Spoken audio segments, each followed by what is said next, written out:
Mirë se erdhët tek tregimi i ditës, mirë se erdhët në një javë me ngjarje të jashtëzakonshme. Kështu i quajti kryeministri Rama, do të jenë zgjedhje të jashtëzakonshme. Në fakt është java e cila do finalizoj listat për të dyja partitë, do të presim të gjithë emrat. Jeni duke lexuar shumë emra, është e sigurt që nuk janë ato, por janë hedhur në treg për diskutim. Gjithsesi, këto ditë të fundit pas nesër do të marrin vesh kush janë kandidatët për deputet në Parlamentin e Shqipërisë dhe pastaj vjen 11 maj do mësojmë më shumë për ata që do na përfaqësojnë. Por ndërkaq unë nuk kam ndërmend unë dhe ne në dritare, nuk kemi ndërmend të shkputemi nga turizmi, nga ndjeshmëria e madhe që kemi për ndryshimet që varen nga politika sigurisht. Për shembull,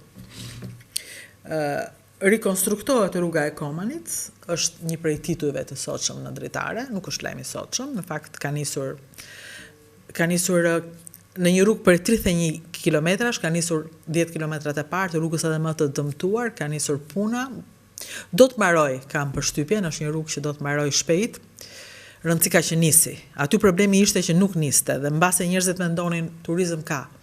Pse ti futemi kësaj pune? Janë futur dhe nuk do 2 fishohet, nuk do 3 fishohet, po do 10 fishohet turizmi, sepse ajo është një nga zonat më piktoreske në vend, ajo është një nga rrugët më të bukura në vend, por kaq e dëmtuar, kaq e vështirë, kaq e patrajtuar, sa të duke e çuditshme. Herën e fundit kur e bëm, kujtoj, bëm një udhim në Shal, ne qëndruam se aty shkon në Shal, aty shkon në Valbon, shkon kudo, domethënë në atë rrugë me tragetet e asaj rruge, me varkat e asaj rruge, po do ta bësh patjetër atë rrugë. Do lësh gomat e makinës edhe veshkat aty, po do e bësh sepse ja vlen. Parafytroni kur rruga të jetë bërë. Herën e fundit, siç thash, isha me stafin e topit, lam furgonin në një vend, në një shtëpi. Familja ishte kthyer nga jashtë, ishte kthyer me besimin që diçka do bëj. Për momentin ata thjesht kishin një magazin vogël, si më thënë aty me punë që përpiqeshin të bënin dhe nuk është se po ju ecte, ndaj kishin kthyer në furgon, në parkim për furgonat, për makinat që rinin aty dhe pastaj vazhdonin rrugën për këtë tragedi. Fola gjatë me familjen edhe nuk e thoshin dot që a bë mirë as bë mirë që kthyen, po patjetër, kishin dilemat forta sepse nuk po ju dilnin llogarit. Nuk të dalin llogarit me rrugë të këqija, me probleme ujë, me probleme dritash, me probleme infrastrukture, nuk dalin kur llogarit. Këto janë gjëra që duhet i mbylli shteti. Mbasi shteti të ketë mbyllur llogaritë veta, vazhdon individi me llogaritë e tij. Po nuk mundet individi të fus përveç problemeve të fus edhe pagesën e rrugës së keqe, të fusi dhe të papriturat që vinë nga dritat dhe ujë, domethënë ja vështirëson jetën e individit. Nuk the dot një individ që ka aq shumë barr për të paguar. Andaj them unë që rruga e Komanit është e jashtëzakonshme. Është një heqje e barre e madhe për atë zonë që do të investoj, po nga ana tjetër është është fantastike për ata njerëz të cilët kanë investuar me larg pamësi, duke pritur një ditë. Unë i kuptoj shumë mirë njerëzit që investojnë dhe presin atë ditë. Unë tek ata. Unë e kam hapur këtë YouTube me shpresën që do vijë ajo ditë që do formalizohet, që do mund të themi një YouTube në Albania, është një YouTube që merr paratë që i takojnë dhe paguan në mënyrë dinjitoze njerëzit që punojnë për të. Kam 4 vjet dhe ajo ditë s'ka ardhur. Kam përshtypjen që do vazhdojnë 4 vjet të tjerë, po unë do vazhdoj përsëri, me larpamësi, edhe me naivitet, edhe me idealizëm, edhe me besim që ajo ditë do vi. Dhe njëre kapa vetëm duke menduar, ndoshta, ajo ditë nuk vjen asnjëherë, ajo dita që ti shpreson dhe beson, por ndoshta, suksesi dhe e bukura e kësaj rruge është pikërisht rruga për të shkuar te ajo ditë. Plot mundimeve dhe vështirësi, që në fund nuk ka lë dot trashëgimi kujt se ajo është rruga jote, dhe secili bën rrugën e vet. Dhe ata banorët që kanë lënë emigracionin dhe po investojnë, mbase nuk ka lënë trashëgimi fëmijëve, se fëmijët mbase do ikin prap ose mbase do bëjnë të tjera punë. Vajza e asaj familje për shembull ku ndalova, ishte në universitet në Tiranë, pa lidhje me turizmin, dhe kishte rrugën e vet. Mbase familja po rroptoi, po përpiqej, po punonte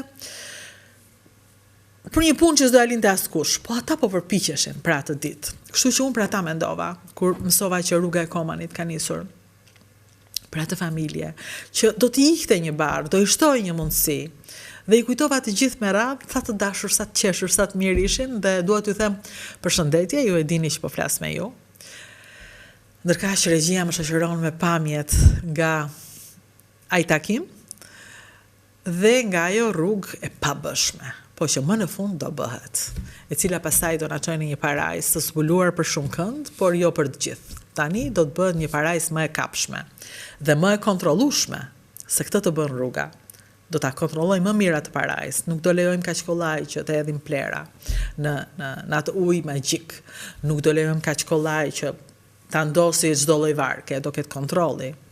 Dhe pastaj ata që do investojnë realisht aty do kenë të drejtë të marrin shumë më tepër, sepse do japin dhe shumë më tepër. Unë isha në kam qenë në dy anët, më thënë kam qenë me traget në Valbon dhe kam takuar njerëz të jashtëzakonshëm që e kanë nisur nga Içi, e kanë nisur nga mungesa e rrugës, nga mungesa e telefonit, nuk fliset do në telefon atë zonë, nga çdo lloj mungese. Dhe kanë arritur tani të përfaqësojnë me dinjitet një prej mënyrave të bërit turizëm më të mira në Shqipëri, më fantastike. Jo vetëm plot me njerëz, po dhe plot me besim, dhe plot me originalitet dhe unikalitet. E tillë është Valbona. E tillë është dhe Shala. Shala e disa njerëzve që e ndëruan kur ishin në Norvegji.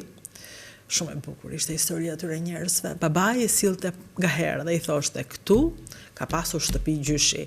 Këtu gjyshi kishte dikur shtëpi. Këtu gjyshi dikur ndiste oxhakun." Dhe ata shikonin në një vend të bukur, po të varfër, që varfëria bërtiste dhe të vetëmuar. Dhe ktheheshin përsëri aty ku ishin në Norvegji, derisa erdhi deta që e kuptuan që në Norvegji çfarëdo që të bënin, ata nuk do kishin mundësi t'i thoshin fëmijëve, nipërve, mbesave një ditë: "Këtu gjyshi ka pasur shtëpinë, këtu lindi gjyshja jote, këtu lindi gjyshi yt." Dhe ç'bën? U kthyen. Dhe atje ku babai vinte gishtin dhe tregonte, ata ndërtuan një kasolle. Kasole sa për qef, sa për të mbledhur, sa për të bërgëzuar. Kasole, pastaj solli shumë kasole, solli një restorant fantastik, solli një varka që vjen e vinë në një prej vendeve më magjike të Shalës, të një prej bizneseve më fantastike të Shalës, që kanë disa vëllezër që lanë Norvegjin për të bërë atë prallë dhe bën një prallë edhe më të bukur se Norvegjia që lanë. Kështu thonë ata të paktën, se unë nuk kam qenë ndonjëherë në Norvegji. Do shkoj. Do doja të shkoj.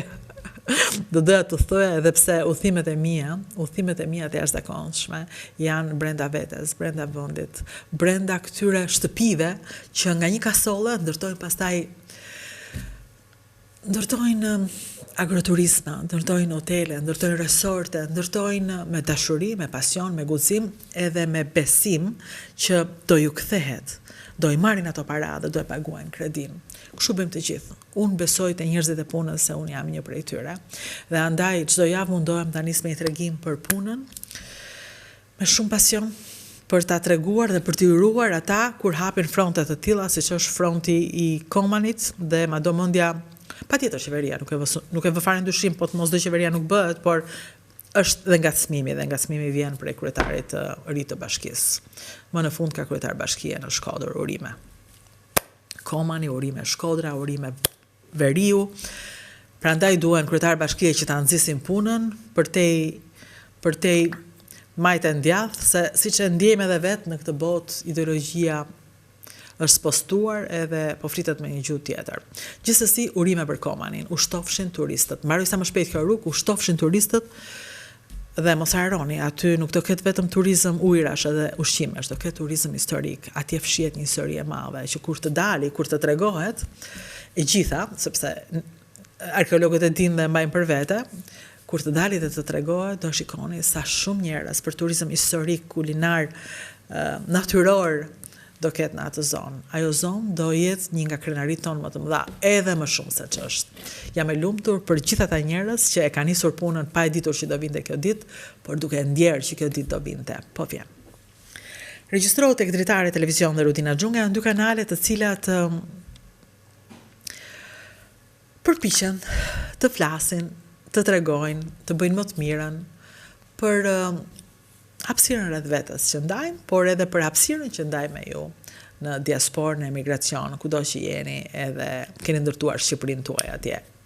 Ne I hapim dritaret për të gjithë. Uroj që ju të na bashkojni, që bashkë të hapim më shumë dritare.